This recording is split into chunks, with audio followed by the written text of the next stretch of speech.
This video isn't about finance, but it might tell you more about me than all the other videos that I've made combined. In July, I decided to do something that I've never done before.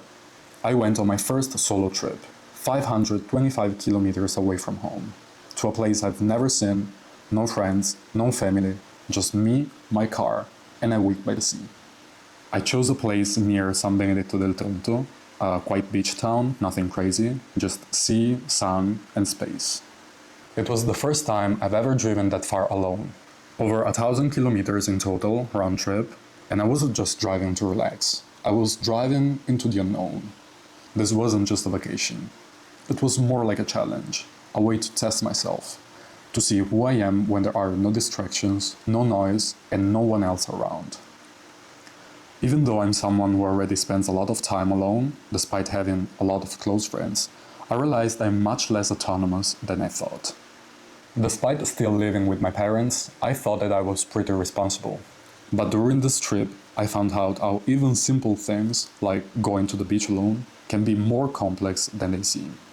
If you drive there by yourself, there always is a chance that you might lose your keys. And you are 10 kilometers away from your Airbnb, you're 500 kilometers away from home, so what do you do in that case?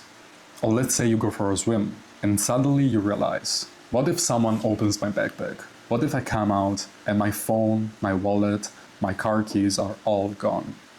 I know that these thoughts might sound silly, but they opened a whole new perspective for me. I started realizing how many things in life I take for granted. How many risks I don't even consider, not just during a trip, but in my work, in my goals, and in my YouTube channel.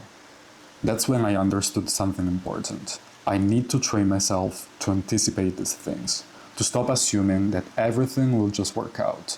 Because often, when a problem happens, whether on YouTube or in life, it's something that I could have seen coming, and I just didn't take it seriously.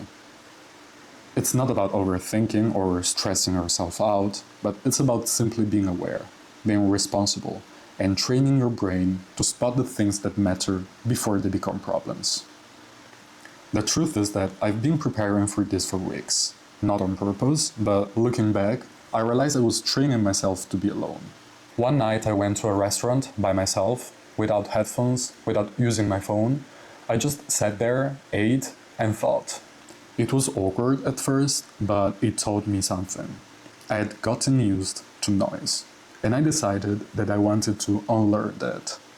So more and more, I started choosing silence, walking without music, sitting without scrolling, just being with myself and nothing else. I'm not someone who struggles to be around people. I actually have a lot of close friends, a lot of people that I care about deeply.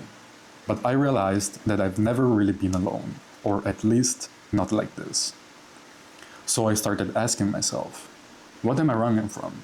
Why do I always jump into the next thing, the next conversation, and also the next relationship? Because the truth is that for the past 7 years, I was never really single.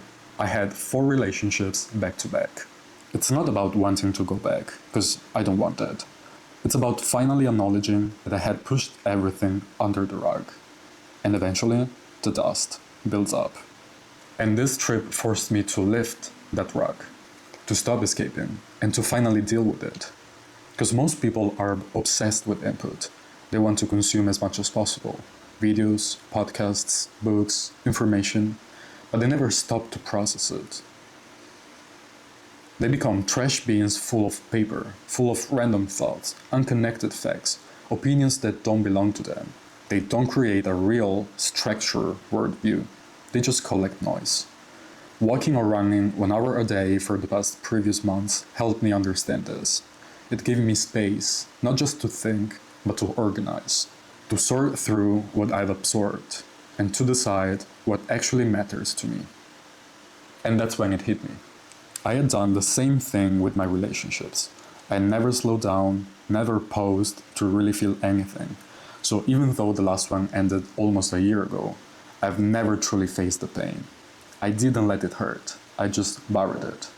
And by doing that, I also buried everything good I had learned from those experiences. I don't miss anyone, I don't want to go back, but I do want to stop hiding. to stop being afraid of facing what's uncomfortable. Because that's how you grow. That's how you take something painful and turn it into something meaningful. Here is the weird part. I never really felt bad. From the very beginning, I felt calm and even joyful. Not because everything was perfect, because it wasn't, but because I showed up, because I was present, because I was finally doing something for myself and no one else. But the real test didn't come from the beach or from the drive. It came from silence. The moments at night, after working on the channel, when the flow ended and I looked up, and I realized that I was truly, completely alone. Not lonely, but just alone. And that's where the real questions came in. Do I like being with myself? Do I trust myself? Do I know myself? Do I like myself?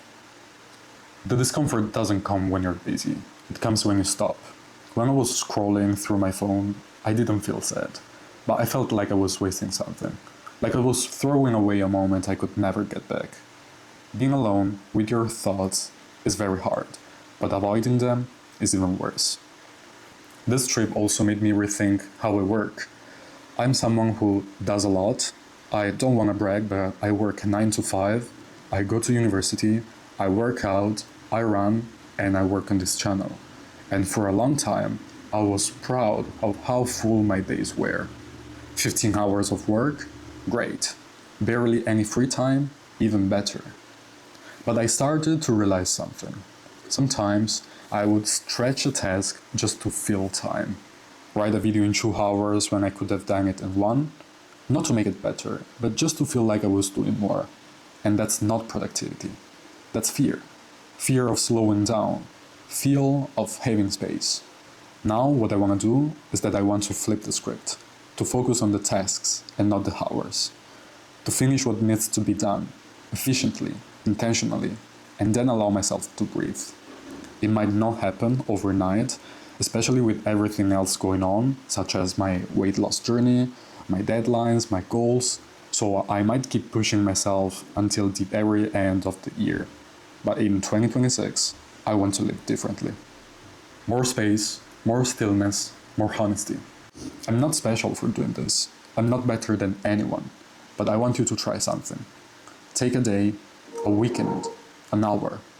Turn off your phone, go to a new place, and be alone. Don't run from your thoughts. Don't hide in your habits. Let yourself feel what you've been avoiding. Because sometimes, the thing that you're afraid to face is the very thing that will set you free. I didn't film anything crazy. No drone shots, no fancy edits. Just me talking to you, sharing my thoughts. Because sometimes, the most powerful things in life are also the quietest. This wasn't about escaping, it was about arriving at a version of myself that I've never really met before. And I truly think that we all have one. So go out there and seek yours.